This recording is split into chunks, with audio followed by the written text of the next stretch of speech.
கோவையில் கொரியர் லாரியை ஓட்டி வந்த டிரைவர் இருகூர் சாலையில் தண்ணீர் குழாய்க்காக தோண்டப்பட்ட பள்ளத்தில் இறக்கிவிட்டு மது போதையில் மயங்கி கிடந்த காட்சிகள் சமூக வலைதளங்களில் அகிதம் பகிரப்பட்டு வருகிறது.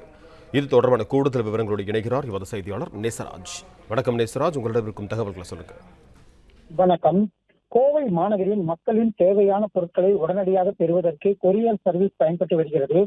இதில் நாள்தோறும் ஏராளமான கொரியர் நிறுவனங்களுக்கு நூற்றுக்கணக்கான வாகனங்கள் மூலம் பொருட்களை பல்வேறு இடங்களுக்கு எடுத்துச் செல்கின்றனர். இதனைத் தொடர்ந்து இன்று காலை கோவை இருகூர் தண்ணீர் டேங்க் அருகே லாரி ஒன்று சென்றுள்ளது. அப்போது அந்த சாலையில் ஓரத்தில் குடிநீருக்காக தோண்டப்பட்ட குழி ஒன்று இருந்துள்ளது. அதனை குடிபோதையில் வந்த கொரியர் லாரி ஓட்டுநர் குழிக்குள் லாரியை இறக்கி விபத்துக்குள்ளானது.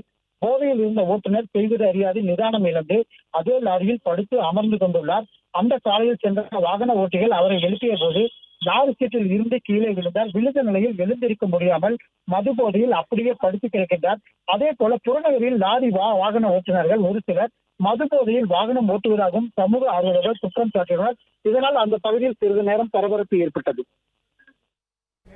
நன்றி நேசராஜ், உங்க தகவல்களுக்கு. பிளே ஸ்டோர் மற்றும் ஆப் ஸ்டோரில் இருந்து பாலிமர் செயலியை QR கோடு மூலம் பதிவிறக்கம் செய்யுங்கள்.